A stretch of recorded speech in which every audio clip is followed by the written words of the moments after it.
CPTAD 가이드라인 자료 주신 거요?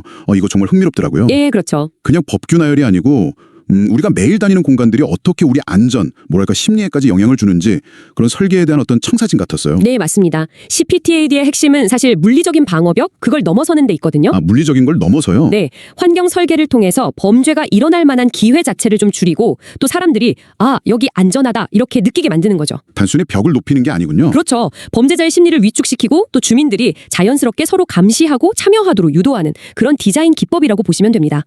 이 자료에도 나와 있듯이 한국건축법에서는 일정 규모 이상 건물에는 이 CPTAD 적용을 의무화하고 있고요. 의무군요. 네, 궁극적인 목표는 결국 더 안전한 공동체를 만드는 거고요. 범죄자의 심리를 위축시킨다. 이 부분이 되게 인상 깊네요. 그냥 막는 게 아니라 아예 마음을 돌리게 한다는 거니까요.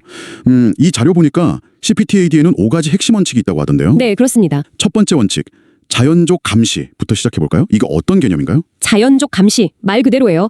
특별한 장비 없이 사람들, 그러니까 우리의 자연스러운 시선 자체가 감시 역할을 하도록 공간을 설계하는 권리입니다. 자연스러운 시선이요? 네, 잠재적 범죄자 입장에서는 누가 날 보고 있을지도 몰라 이런 느낌을 받게 만드는 거죠. 예를 들면 아파트 단지 안에 보행로나 공원을 설계할 때요. 주변 건물 창문이나 발코니에서 잘 보이도록 좀 개방적으로 만드는 거예요. 숨을 곳이 없게 느껴지도록요? 그렇죠. 그렇다면 조경 같은 것도 되게 중요하겠네요. 나무나 숲이 너무 우거지면 오히려 시야를 가려서 좀 위험할 수도 있을 텐데요. 정확합니다. 그래서 이 가이드라인을 보면 조경수 높이까지 구체적으로 권장하고 있어요. 높이까지요? 네, 큰 나무, 그러니까 교목 같은 경우는 땅에서 최소 2m 위에서부터 가지가 뻗도록 하고요. 그래야 그 아래 공간 시야가 확보되니까요. 그리고 키 작은 나무나 관목은 최대 1m 이하로 유지해서 그 뒤에 사람이 숨기 어렵게요. 와. 미관도 물론 중요하지만 안전을 위해서는 시야 확보가 우선이다. 이런 원칙이 반영된 거죠. 나무 높이 기준까지 있다니 진짜 생각보다 훨씬 디테일한데요? 그럼 밤에는 조명 역할이 클 텐데요. 이 자료에도 조명 기준이 꽤 상세하게 나와 있던데요? 네, 맞아요. 야간의 자연적 감시에는 조명이 핵심이죠. 그냥 밝기는 한 게 아니고요. 적절한 위치에 충분한 조도를 확보해서 어두운 사각지대를 없애는 게 중요합니다. 네. 가이드라인 보면 보행로에는 한 50m 간격으로 조명 설치를 권장하고 조도 기준, 예를 들면 10룩스 이상을 제시하는데요. 10룩스요? 그게 어느 정도 밝기인가요? 이 정도면 밤에도 사람 얼굴을 대립적으로 식별할 수 있는 수준이에요. 잠재적 범죄자에게는 이게 상당한 심리적 압박이 될 수 있죠. 그렇군요. 그리고 건물 내부 계단실이나 복도에 투명 재질을 사용하는 것도 같은 맥락입니다. 밖에서 내부 활동이 좀 보이게 해서 은밀한 범죄 시도를 어렵게 만드는 거죠. 투명 재질 사용이 감시에는 효과적이겠지만 혹시 내부 거주자 사생활 문제랑 부딪히지는 않을까요? 이 가이드라인에서 그런 부분까지 고려하고 있나요? 그거 좋은 질문입니다. CPTD 설계할 때 안전이랑 사생활 보호 사이의 균형은 항상 중요하게 생각해야 하는 부분이거든요. 근데 이 자료에서 명시적으로 그 갈등 해소 방안을 다루고 있지는 않아요. 그렇군요. 다만 실제 설계에서는 예를 들면 저층부 창문에는 시선 차단 필름을 붙인다거나 조경으로 좀 적절히 가리는 방식을 같이 쓰기도 하죠. 하지만 이 가이드라인의 주된 초점은 아무래도 범죄 예방을 위한 환경 조성에 맞춰져 있다고 봐야 합니다. 알겠습니다. 자, 그럼 두 번째 원칙은 접근 통제군요. 이건 좀 외부인의 물리적인 접근을 차단하거나 어렵게 만든다. 이런 의미로 보이는데요. 좀 더 직관적으로 와닿는 개념 같아요. 네, 맞습니다. 범죄가 일어나려면 일단 범죄자가 목표물에 접근할 수 있어야 하잖아요. 그렇죠. 접근 통제는 바로 이 접근 자체를 어렵게 만드는 전략입니다. 보행로나 차량 출입구를 명확히 구분하고 허가 안 된 사람의 진입을 막는 모든 장치를 다 포함하는 거죠. 예를 들면 어떤 게 있을까요? 가장 흔한 예가 단지 경계에 설치하는 울타리나 담장, 그리고 공동현관 잠금 장치나 카드키, 비밀번호 입력 시스템 같은 거요. 사적인 공간이랑 공적인 공간을 물리적으로 딱 분리하는 거죠. 이 자료 보니까 건물 외벽에 가스배관이나 난간 같은 시설물 규정도 있더라고요. 이것도 접근 통제랑 관련이 깊겠군요. 예전에 배관 타고 오르는 절도 사건들이 꽤 있었으니까요. 맞습니다. 바로 그런 범죄를 예방하기 위한 조치예요. 가스배관 같은 걸 설계할 때 발판으로 쓰기 어렵게 지면에서 한 2m 이상 떨어뜨려 설치하거나 아니면 미끄러운 재질의 덮개를 씌우도록 권장합니다. 덮개. 네. 그리고 또 주차장이랑 주거 공간으로 이어지는 동선을 좀 분리하거나 주거동 출입구에서 추가적인 통제를 거치도록 해서 외부인이 주거 공간으로 쉽게 침투하지 못하게 하는 것도 중요한 접근 통제 전략 중 하나입니다. 자, 세 번째 원칙은 영역성 강화입니다. 이건 좀 생소하게 들리는데요. 영역성을 강화한다는 게 구체적으로 어떤 의미일까요? 영역성 간화라는 건요. 어떤 특정 공간이 여긴 주인이 있고 잘 관리되고 있다. 이런 인식을 시각적으로나 심리적으로 명확하게 전달하는 걸 말합니다. 내 공간, 우리 구역이라는 느낌을 강하게 주는 거군요. 그렇죠. 이렇게 되면 주민들은 자연스럽게 좀 책임감이나 주인의식을 갖게 되고요. 외부인이나 잠재적 범죄자는 여긴 함부로 들어올 곳이 아닌데? 내가 여기 있으면 너무 눈에 띄겠는데? 이런 심리적 부담감을 느끼게 되는 거죠. 단순히 물리적으로 막는 걸 넘어서 심리적인 경계선을 만드는 거네요. 실제 공간에서는 이걸 어떻게 구현할 수 있을까요? 자료에 예시 같은 게 있었나요? 네, 여러 방법이 있습니다. 예를 들어서 아파트 복도 바닥재나 조명 색깔을 세대 현관 앞 공간이랑 좀 다르게 디자인해서 공영 공간이랑 사적 공간의 경계를 시각적으로 보여줄 수 있고요. 아, 색깔이나 재질로요. 네, 또 단지 입구나 각 동 출입구에 단지 이름이나 동 번호를 크고 명확하게 표시하는 것. 이것도 여기는 관리되는 특정 영역이다라는 메시지를 주는 거죠. CCTV 작동 중 이런 안내 표시판 붙이는 것도 마찬가지 효과고요. 관리되고 있다는 인상을 주는 거군요. 네, 관리되고 있다는 인상을 주는 모든 디자인 요소가 영역성 강화에 기여할 수 있습니다. 그리고 주민들이 자주 이용하는 놀이터나 벤치 같은 공동시설 있잖아요. 네네. 이런 곳을 깨끗하게 잘 관리하고 또 이용을 활성화하는 것도 주민들 유대감을 높여서 우리 동네라는 영역의식을 강화하는 데 도움이 됩니다. 어우, 흥미롭네요. 디자인을 통해서 소속감이랑 책임감을 유도한다는 발상이니까요. 자, 그럼 네 번째 원칙은 활동성 증대입니다. 이건 앞서 이야기했던 자연적 감시랑도 좀 연결될 것 같은데요. 네, 정확히 보셨습니다. 활동성 증대는 공공장소, 예를 들어 공원이나 광장, 놀이터 같은 곳에요. 사람들의 이용을 활성화시켜서 자연스러운 감시 효과를 높이는 전략입니다. 사람들이 많으면 범죄가 일어나기 어렵다, 이런 건가요? 그렇죠. 사람들이 많이 오가는 곳에서는 범죄자가 익명성을 유지하기 어렵고 또 범죄 실행 자체를 부담스러워하게 되죠. 즉, 공간의 활용도를 높여서 거리에 둔 아이스 온 더 스트리트를 많게 만드는 겁니다. 아, 그래서 이 자료에서도 주민 이용 시설을 일부러 눈에 잘 띄는 곳에 배치하라고 강조하는 거군요. 맞습니다. 놀이터나 운동시설, 커뮤니티 센터 같은 시설들을 좀 후미진 곳 말고요. 단지 중앙이나 저층 세대에서 잘 보이는 곳, 사람들이 자주 지나다니는 동선 주변에 배치하는 게 중요합니다. 네. 단순히 배치하는 것뿐만 아니라 벤치나 산책로 같은 걸 좀 매력적으로 만들어서 사람들이 그 공간에 즐겁게 머물도록 유도하는 것도 활동성 증대에 기여하고요. 또 커뮤니티 프로그램을 기획해서 주민들 간의 교류를 활성화하는 것도 간접적으로는 그 공간의 활동성을 높이는 방법이 될 수 있습니다. 마지막 다섯 번째 원칙은 유지 관리네요. 어찌 보면 가장 기본적이면서도 또 어찌 보면 가장 실천하기 어려운 부분일 수도 있겠다는 생각이 드는데요. 네, 그렇죠. CPTD 효과가 지속되려면 유지 관리가 정말 필수적입니다. 아무리 설계를 잘 해놔도 관리가 부실하면 효과가 반감되거나 오히려 역효과가 날 수도 있어요. 깨끗하고 정돈된 환경이 중요하다는 거군요. 네, 깨끗하고 정돈된 환경은 이곳은 지속적으로 관리되고 있고 무질서를 용납하지 않는다는 강력한 메시지를 전달합니다. 아마 깨진 유리창 이론 들어보셨을 텐데요. 아, 네네, 들어봤어요. 사소한 무질서, 예를 들어 깨진 유리창을 방치하면 더 큰 문제, 즉 범죄 증가로 이어진다는 이론이잖아요. CPTD의 유지 관리 원칙은 바로 이 이론과 맥을 같이 하는 겁니다. 구체적으로 어떤 유지 관리 활동들이 이 가이드라인에서 중요하게 언급되나요? 일단 고장난 조명이나 파손된 울타리, 작동 안 하는 CCTV 같은 거요. 이런 걸 신속하게 수리하는 게 최우선입니다. 망가진 시설은 관리가 부실하다는 신호일까요? 그렇죠.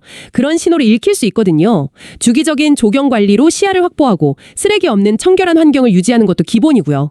벽에 낙서 같은 거, 그래피티라고 하죠. 네. 그것도 즉시 제거하는 게 중요합니다.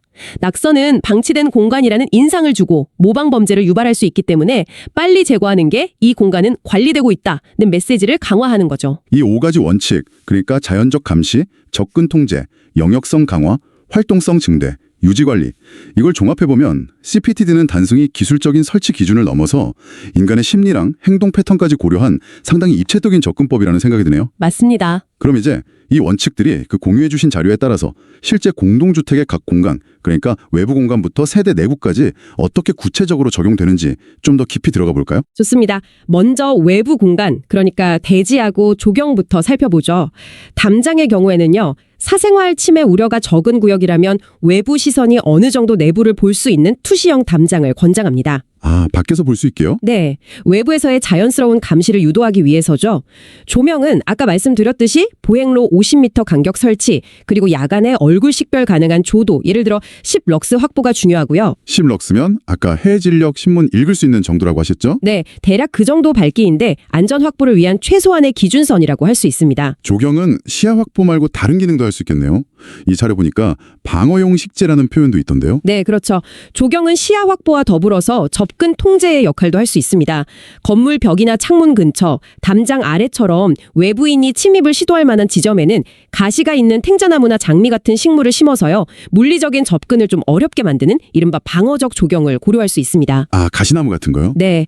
반면에 놀이터나 휴게시설은 활동성 증대랑 자연적 감시를 위해서 좀 개방되고 시야가 확보된 곳, 가급적이면 단지 중앙이나 저층 세대에서 잘 보이는 위치에 배치하는 것이 권장됩니다. 이제 주차장으로 넘어가 보죠. 많은 분들이 아파트 주차장을 상대적으로 좀 위험한 공간으로 생각하시는데 이 가이드라인에서는 주차장 안전을 위해서 어떤 기준들을 제시하고 있나요? 주차장은 CPTAD 원칙이 정말 중요하게 적용되는 공간입니다. 특히 CCTV 설치 기준이 좀 까다로운데요. CCTV요? 네. 기둥이나 모퉁이 뒤 같은 사각지대가 생기지 않도록 촘촘하게 설치하는 건 물론이고요. 단순히 영상 녹화를 넘어서 차량 번호판이랑 사람 얼굴을 명확하게 식별할 수 있는 고화질, 그러니까 HD급 이상 카메라 설치를 요구합니다. 화질까지요? 네. 만약에 무슨 일이 생겼을 때 증거 확보나 용의자 추적에 결정적인 역할을 하기 때문이죠. 조명 기준도 일반 보행로보다 훨씬 밝아야 하는군요. 자료에는 20룩스 이상이라고 되어 있던데요. 맞습니다. 지하 주차장처럼 좀 폐쇄된 공간은 심리적으로 더 불안감을 느끼기 쉽고 실제 범죄 발생 가능성도 상대적으로 높다고 인식되기 때문에 더 밝은 조도가 요구되는 겁니다. 네. 20룩스는 차량 주행로나 주차 구획 모두에 적용해서 어두운 구석이 없도록 해야 하고요. 또한 위급 상황이 발생했을 때 즉시 도움을 요청할 수 있도록 비상벨을 25m 이내에 촘촘한 간격으로 설치하고 이 벨이 경비실이나 관리사무소 또는 경찰서와 직접 연결되도록 하는 것이 필수적입니다. 비상벨 간격이 생각보다 훨씬 짧네요. 25m면 금방이잖아요. 그렇죠. 그만큼 위급 상황에 빨리 대처할 수 있도록 하는 거죠. 그 외에도 주차장 기둥이나 벽면에 좀 밝은색 페인트를 사용하고 주차 구획마다 번호를 명확하게 표시하는 것도 권장됩니다. 아, 밝은색 페인트랑 번호 표시요? 네, 이게 공면을 더 밝고 쾌적하게 만들 뿐만 아니라 운전자가 자기 주차 위치를 쉽게 인지하고 또 설명할 수 있게 해서 심리적 안정감을 줍니다. 그리고 경비실이나 관리실에서 주차장 전체 상황을 직접 보거나 CCTV를 통해서 효과적으로 모니터링할 수 있는 구조를 갖추는 것도 중요하고요. 감시가 되고 있다는 인식 자체가 중요하군요. 네, 그 자체가 범죄 억제 효과를 가지니까요. 자, 이제 건물 내부 공용 공간으로 시선을 옮겨보죠. 공동현관, 복도, 계단 같은 곳인데요. 여기에는 어떤 CPDP 기준들이 적용될까요? 공동현관은 내부랑 내부를 연결하는 첫 관문이니까 아주 중요합니다. 우선 외부인이 내부 상황을 어느 정도 파악할 수 있도록 좀 투명한 재질의 문을 사용하는 것이 좋고요. 물론 내부 조명도 충분히 밝아야 하고요. 네. 당연히 외부인의 무단 출입을 막는 잠금 장치나 찍고 통제 시스템은 필수입니다. 엘리베이터의 경우는 내부를 감시하는 CCTV 설치는 기본이고 추가로 1층 엘리베이터 홀에 내부 상황을 보여주는 모니터를 설치해서요. 아, 타기 전에 볼 수 있게요? 네, 탑승 전에 혹시 모를 위험 상황을 인지할 수 있도록 권장하는 거죠. 계단실은 종종 좀 어둡고 폐쇄적인 느낌을 주는데 이 자료에서도 개선 방안을 제시하고 있나요? 네, 계단실은 자연 채광을 최대한 활용하도록 외부로 창을 내는 것이 좋습니다. 또 내부 마감재를 밝은색으로 하거나 시야를 가리는 구조물을 최소화해서 개방감을 확보하는 것이 중요하고요. 그렇군요. 비상계단 출입문은 화재 시에는 대피 통로 역할을 해야 하니까 안에서는 쉽게 열려야 하지만 외부에서의 침입은 막을 수 있도록 설계되어야 합니다. 그리고 우편함의 경우에요. 우편함이요? 네, 외부인이 우편물을 통해서 세대 정보를 쉽게 파악하지 못하도록 로비 안쪽이나 별도 공간 같이 외부 시선이 직접 닿지 않는 곳에 설치하는 것이 권장됩니다. 이게 사소해 보이지만 개인정보 보호랑 연결되는 부분이죠. 마지막으로 가장 개인적인 공간인 각 세대 내부에 적용되는 기준들을 살펴보겠습니다. 이건 정말 우리 집 안전과 직결되는 부분이라 더 관심이 가네요. 그렇습니다. 세대 현관문에는 기본적으로 외부 침입에 견딜 수 있는 성능 좋은 디지털 도어록이랑 보조 잠금 장치 설치가 권장되고요. 그리고 방문자를 확인하기 위한 광시야각 도어스코프, 그 현관 렌즈요. 그것도 설치가 필수적이죠. 네. 특히 외부 침입에 상대적으로 좀 취약한 저층부 세대, 보통 1층이나 2층이요. 아, 저층부요? 네, 그런 세대의 창문에는 방범창을 설치하거나 아니면 외부 충격에 강한 강화 유리를 사용하는 것이 안전 확보에 도움이 됩니다. 아까 접근 통제에서 나왔던 가스배관이나 난간 이야기가 여기서도 다시 언급되는군요. 네, 맞아요. 세대 내부 안전과도 직결되기 때문입니다. 건물 외벽에 설치된 가스배관, 에어컨 실외기, 받침대 이런 것들이 외부에서 침입하는 발판으로 악용될 수 있거든요. 그렇죠. 따라서 설계 단계에서부터 발을 딛기 어렵게 배관에 덮개를 씌우거나 지면에서 충분히 높은 위치, 예를 들어 2m 이상에 설치하는 등의 예방 조치가 필요합니다.